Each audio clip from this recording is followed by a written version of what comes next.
คนอื่นลงจอเพียงเขายิ้มให้ก็แทบละลายเชื่อใจน้องเอาหาใครเขาไปคลองสุดท้ายโดนดองเขามองคนอื่นจะอื่นกลับมาให้ชายหน้าตาบ้านดูแลกี่หนกี่แผลที่ต้องแค่ใจเจ้าให้ฟื้นรู้ตัวไม่หลอกต้องใช้ความดีดึงใจเจ้าคืนวันใดน้องแม่ควันยืนเจ้าเสียใจผู้ชายเกือบหลอกอายหล่อบ่หลา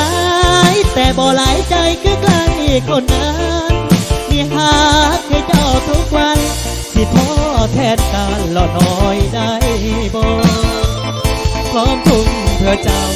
ขอให้เจ็บเหงาคือเขาคนช่วยฝึกลืมเขาได้บ่อายบ่อยากเห็นน้ำตาแฟนอายซบลงไหลสายตรงที่หัวใจอายเสียวยาแพ้เรื่องหน้าตาแต่ว่าหัวใจอายรอเลยล่ะจะสู้เพื่อเจ้าสร้างอนาคตทดแทนรูปกายที่หากให้คนรออายเพราะใจของอายมีเจ้าคนเดียว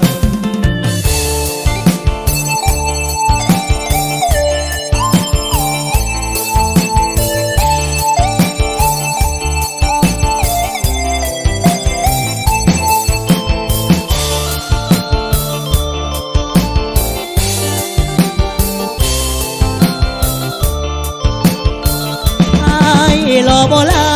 ยแต่บ่หลายใจคือใครคนนั้นมีหาให้เจ้าทุกวันที่พ่อแทนการหล่อน้อยได้บ่พร้อมทุ่มเพื่อเจ้า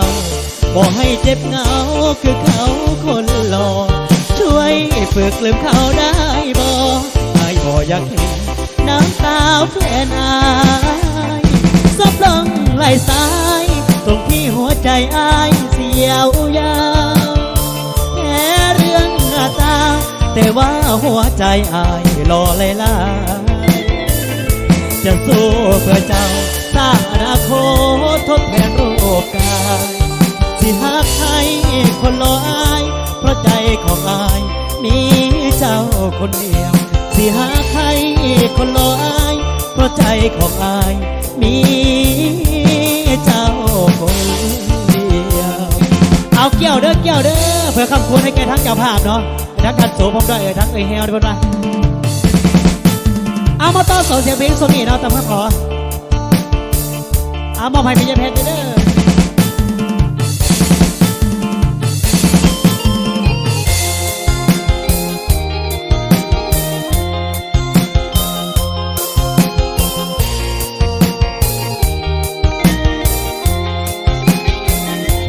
เป็นยัง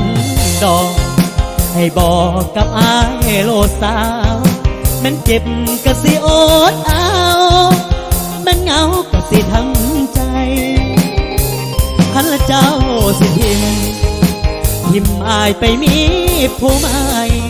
แม่นทรมานปานใดแม่นน้ำตาไหลกะซาไปโดนเด้อลาอย่ามาห่วงอายคนนี้เพราะอายมันบ่มีดี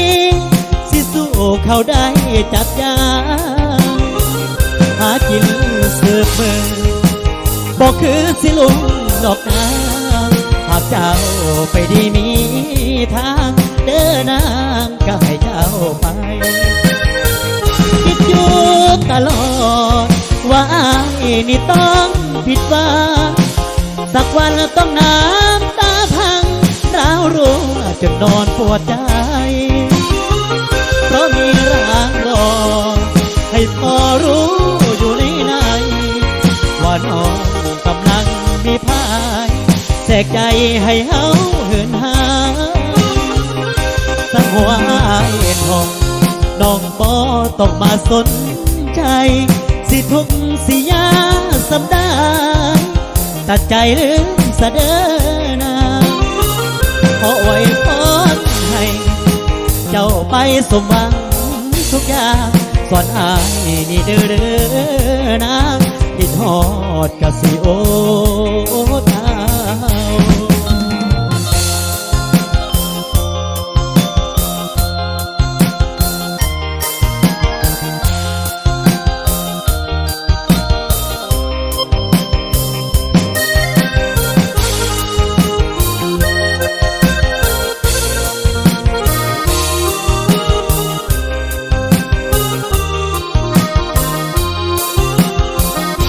คิดดูตลอดว่าอายนี่ต้องผิดหวังสักวันต้องน้ำตาพังร้าวรั่วจนนอนปวดใจเพราะมีรางบอกให้พอรู้อยู่ในว่าน้องกำลังมีพาแจกใจให้เฮาเหินห่า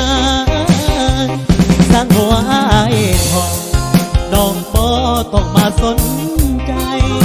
สิทุกสิยาสัปดาห์ตัดใจลืมสะเดินางขอไว้พรให้เจ้าไปสมหวังทุกอย่างสอนอายนี่เด้อเด้อนะคิดฮอดกะสิโอตา